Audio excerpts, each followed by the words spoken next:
Hello, welcome to another edition of Wealth Transparency. I am Ed Butowski, and each week we take headlines that don't necessarily make the front page, but we try to bring attention to them and how they impact your investment portfolio. And I have today Andrew Tang with Turner Financial Group and Michelle Connell with Portia Capital Management out of Fort Worth, Texas. Both are two of the best in the business at taking complicated issues, breaking them down to be easily understood. And I really encourage you that if you are looking for some help with your portfolio, that you reach out to either one of them. But also, please share this on your social media. We're trying to build up as many people as possible to watch us. And building up an audience is tough, so your help would be very, very helpful. And we're really happy that you're here with us today. So to kick things off, we have a new Fed chairman, Kevin Warsh, and his job is to take information from the economy and then decide, along with his Fed governors, what they should do with interest rates. And right now, I would hate to be in his shoes because he has, on one hand, the president, which wants him to cut interest rates. But if he's reading the tea leaves and reading exactly what's happening in the economy, it's a very, very tough thing to do because on one hand, you have the GDP numbers that have gone higher, which shows strength of the economy. And on the other hand, you have job numbers, which were horrible, just absolutely horrible. And that shows a slowing in the economy. So if you're going to have a slow economy, you're going to be looking for interest rates to drop. And if you're going to have a strong economy and inflationary numbers, you're going to look for interest rates to rise. So the question is, which one is going to win?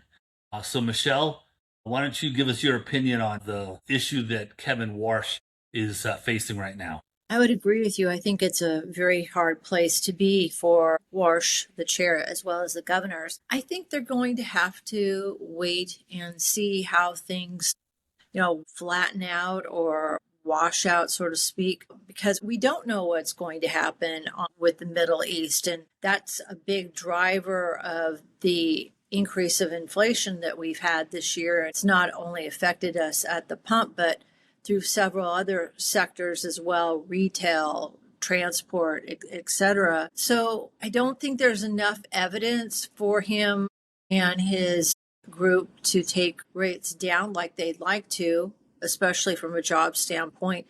But I think they're going to look at the inflation number and continue to hope and look for signs that it's transitory. Yeah, because it's kind of odd, Andrew. You have good news for the economy, and that's bad news for stocks. And bad news for the economy is good news for stocks because they think interest rates are going to drop. Right. So why don't you go through a little bit about how that juxtapose, I've been dying to use that word, juxtaposition. Well, first and foremost, congratulations to you. You just became a proud grandparent to your newly born grandson, David. I think everybody online here in the community, we should congratulate you. It's a wonderful, wonderful journey. So I'm right behind you, hopefully. Someday I'll get there. Now, I'm probably one of those weird birds that am excited about Kevin coming into the Federal Reserve, because in my view, the Federal Reserve as an institution is supposed to be independent. But if you look back at what Jay Powell did during COVID, he was very political. Okay, he was very political. So there's a little bit of controversy right there, even though nobody really talks about it. And at the same time, the amount of money supply that is in the system grew roughly about 10x. Okay. From the previous years. So you can see that inflation was really driven during the times when inflation is caused by demand. Now, 2026, last year, and likely into the new year as well, these are the times of transitions, okay? We have a K-shaped economy. We have a job market that is highly focused on technology, and the existing jobs are going to need to transition. So the labor market needs to transition, as well as the data for collecting that the Fed is using to measure inflation. So there is a huge divergence here, right? The CPI is measuring what? Over 4% in inflation. And yet Truflation is measuring 1.8, 1.9%. So why is there such a huge difference? The huge difference, in my opinion, it relies on the method of collecting data. So in my view, I'm just going to pick on one thing like Shelter. Shelter existing way of collecting data, it's like the 1970s grid, okay? It is very, very old. It's using rent roll submission. That is absolutely not the case. If you look at apartments.com, realestate.com, or realtor.com, you will see more real-time pricing of this particular area of inflation. And then you're collecting data in a more modern, sophisticated way, and that is the way to go. And that's what Kevin promised to do, and he is doing that right now. So overall, with the dual mandate, taming inflation, stabilizing prices. And I think the job market is fine the way it is. Even though we read a lot of headlines, many layoffs out there, that's for sure. But at the same time, there are so many job creations as well. Many did fall off the job market altogether. So that's why you see improvement in the initial claims number. But overall, I think Kevin will let the economy run hot because the headline data, it's overstated, it's exaggerated. So in my opinion, come November, we're not going to get a rate hike because this inflation is caused by supply side and it is transitory at the end of the day. Well, I'll tell you, this might sound a little wonky, but when I look at jobs numbers, I look at them because of revenue that's needed into the federal government. And each new full-time job creates $12,500 of new net income. So if you take 25% of a $50,000 job, you get $12,500 of federal income tax. And now you then take the amount of the deficit and cut it in half, because half of our tax revenue comes from income taxes. And then you start thinking about how many net new jobs do we need in order to make up for 50% of the shortfall, the deficit that we have each year. And that number, we're talking about, we need about 600 to 700 net new jobs a month for 12 months to make up for that. And that's just not going to happen. So I look at it from two standpoints. One of them is from the strength of the economy, hoping that interest rates go lower, that we have to see a slower economy. But at the same time, if you're rooting for us to get rid of our deficit, you have to look for 12,500 times what to get us to take care of half of our deficit. And that is an impossible situation that we've backed ourselves into. Speaking about the U.S. labor market, recent employment data continues to point towards slower hiring rather than widespread layoffs. Job growth has decelerated, yet unemployment remains historically low. This supports the soft landing narrative, although businesses hiring has become more cautious. We're starting to see some softness on the consumer side. And this week we had Pepsi report, and first time I've heard this in a long time. Maybe it's GLP-1s going back to that, but I don't think it's just that. You're having less spending on things like soda, junk food, which is half of Pepsi's earnings. It comes from snacks as well as the soda. And I think part of the reason is that consumers are less confident. We're seeing that in the confidence numbers. And I think it's because even if people are employed, they're concerned what their household budget is not able to support their needs or not support it to the degree that they had hoped. So I think that's something that we need to keep in mind when we're looking at those labor numbers, because ultimately they feed into confidence and then they feed into spending and corporate earnings, where it all ends. Yeah. Has Coke announced their numbers yet? I don't think so. No, but they don't, they're only drinks, right? But that's why I think it's always interesting for Pepsi, because I think at least half, maybe more now, of their revenues comes from the snack side. And they've been trying to absorb those costs, they being Pepsi, but they're seeing lower sales. I think they were off like 4% versus last year. It's funny. My wife and I talk oftentimes about if I'm addicted to anything. And I was once so into sodas. I have not had a soda in 32 years. What? Really? Yeah. Good Not for you. so I just Yeah. completely went off of sodas. And I used to drink Dr. Pepper every single day. Well, that's a big Texas thing, right? Aren't they located in Dallas? Yeah, well, in Waco. Okay. All right. All right. So that's why you see more people, at least in North Texas. I notice a lot more Dr. Pepper here than I do Coke or Pepsi. So Yeah. So, Andrew, why don't Yeah. you give us your opinion about the U.S. labor market? Yeah, I think labor market data, it's a little wonky here because again, I think the job market is just fine. It's just the headline numbers are sticking to people's mind. But it is true about the K-shaped economy that the lower income bracket, it's going to feel more pain and they're more sensitive to interest rate movements and also to gas prices, right? But there is one set of data that we don't really look at, and that is the new business formation data. The new business formation data for May, actually, it's up 3.3 to 3.7% month over month. And this is a very exciting number because it shows that more people are being entrepreneurs and starting new business. And when they first start, they might have a family member or a friend join them. So it's not going to be on the books for new hire, but it is equally exciting to see that new entrepreneurs are thriving. And if the economy is bad, they will not form new businesses. But this is exactly what we need during times of transformation. Again, the labor market right now, it's undergoing a huge transformation. The older jobs are not going to be relevant because it could be possibly replaced by AI or innovation or technology in itself, but new jobs are being created. So we need to train the new generation of what's to come, what's expected, and where the jobs are, for example. And that's one thing that I do see that is offsetting the headlines, that there is actually a new silver lining underneath this labor market data. That's an interesting point. I would guess that a lot of these people need to have a class on how to overcome negativity because when they start a new business, there's nothing harder and there's nowhere that I have more respect than for entrepreneurs that start businesses. But they've got to have, I heard this the other day, an immigrant attitude towards business. So when immigrants come into this country, they have a no pullback attitude. There's no way in the world they're going to fail at anything. And they continue even when they're hit with negativity and something that doesn't go positive for them. They continue to work through those hurdles. And I heard it called the immigrant attitude.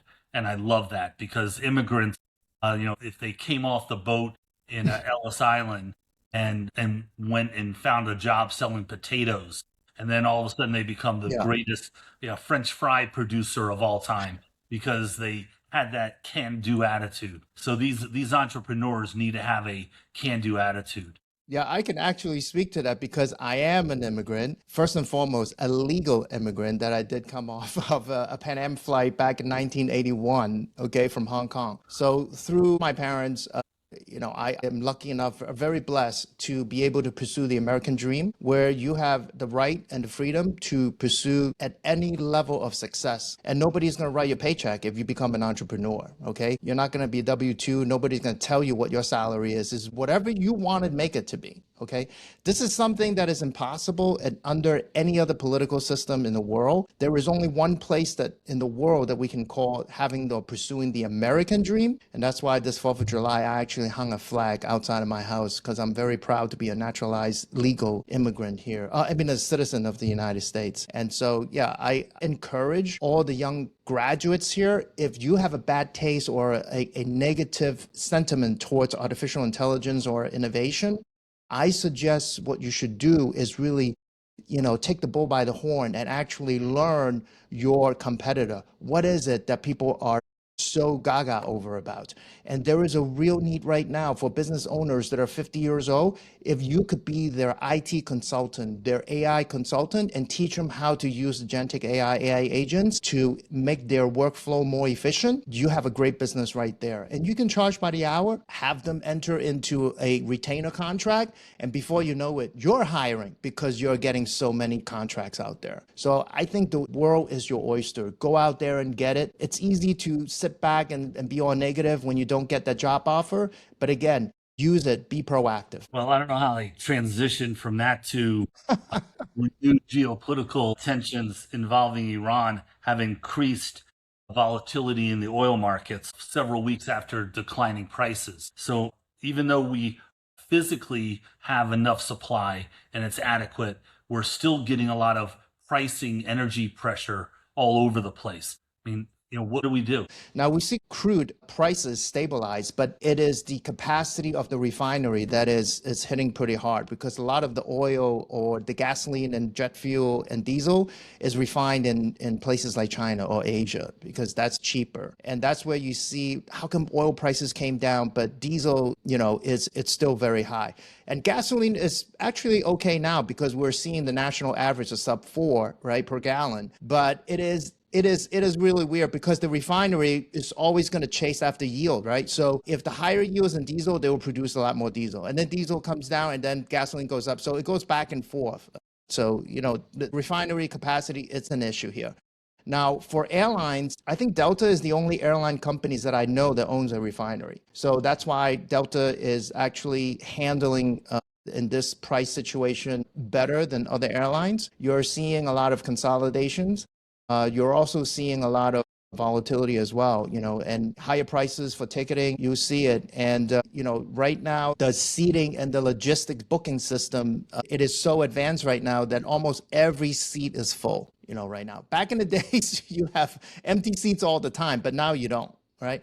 And so the industry is getting more and more efficient through technology. But at the same time, the oil reserves are running lower now. And so the continued conflict in the Strait of Hormuz is not going to help anybody. And so, yeah, this conflict needs to end soon, hopefully. But this current conflict right now with the straits closed on and off and the disruption in supply, it is helping the U.S. producers right now. So, that's something else that's going on under the current conflict. That is something that is kind of a negative to some people, but I think that's a natural movement, is the amount of AI spending on employment. There's a lot of discussion that AI is replacing and reshaping employment. And I just can't imagine that it's measurable. But there's lots of reports, like Microsoft announced a large round of job reductions while continuing to invest aggressively in artificial intelligence. So apparently Microsoft has, kind of, what's the word I'm looking for? Yeah, that job cut actually is pertaining to the gaming department. So within an organization, you're going to see department that's going to be less and less relevant, but then other areas they're going to hire very, in a robust fashion. And there are different articles that said that for those companies that have fired, a lot of employees thinking that AI would replace them, they're starting to regret it now. Because, for example, we thought that software SaaSpocalypse is going to be here to stay, that Anthropic AI agents is going to replace all these software subscription. Guess not, because right now you're seeing many software companies are proven to be relevant.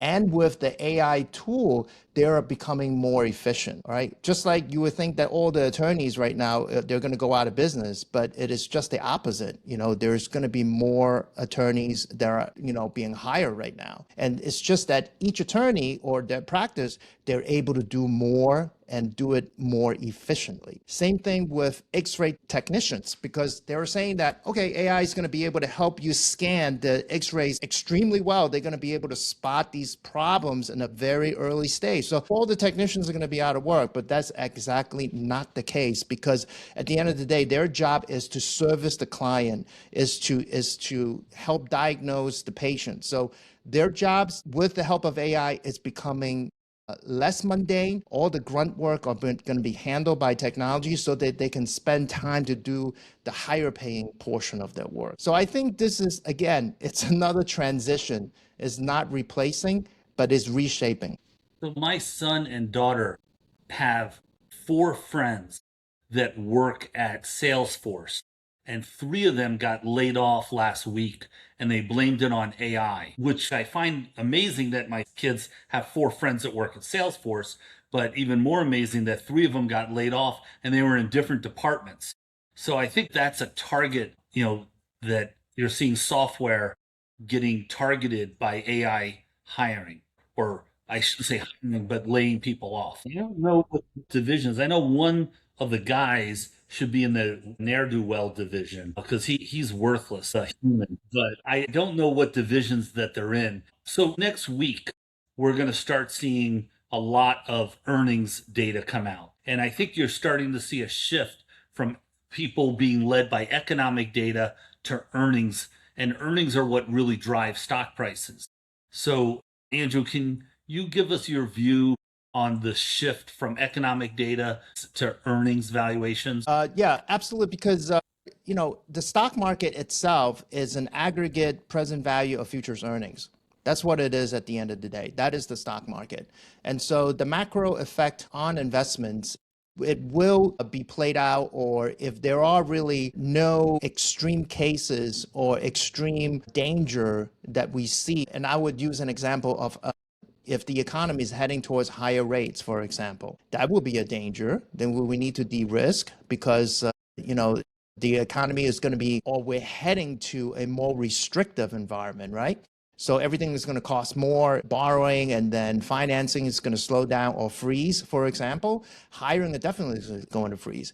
So under the normal circumstances, if we see stability, within the macroeconomic environment, if we see the backdrop is somewhat stabilized, then the focus is going to be on earnings. And right now, there is no other time outside of 2020 that we see double-digit percentage growth in corporate earnings. So it is a very exciting time. And it's not just the chip makers, it's the multiple layers that the AI infrastructure built that is lifting the entire economy from the construction worker all the way down to the electrician that puts up the system, and also to the landscaper that beautifies the real estate, and also the food services that feed all the people who are working. And then they need new clothes and, and so on and so forth. And then when the parents make more money, they can buy more stuff for their kids and so on and so forth. So you can see that just because, AI infrastructure build out, people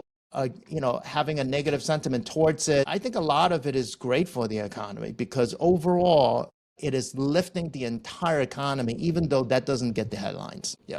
So, Andrew, you said that the stock market, it reflects present value of future earnings.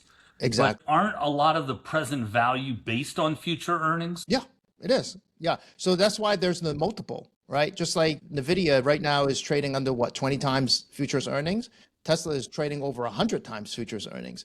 So if the company is a strategic growth company and it has accomplished many of the steps to be where they need to be, and then at the end of the rainbow or the end goal, there's going to have a lot of revenues to show for, then at the present time, given what they have accomplished, then the market will determine through supply and demand and through the stock market, they will determine, through the bid and ask process, how much would you pay, right? How much would you pay? And that's the sentiment, and that is the multiple, and that is the valuation system of the stock market. Same thing with bonds. Yeah. So we're at the 30-minute mark. I always try to keep these to be about 30 minutes. So for those of you watching, please pass this on to your friends and coworkers.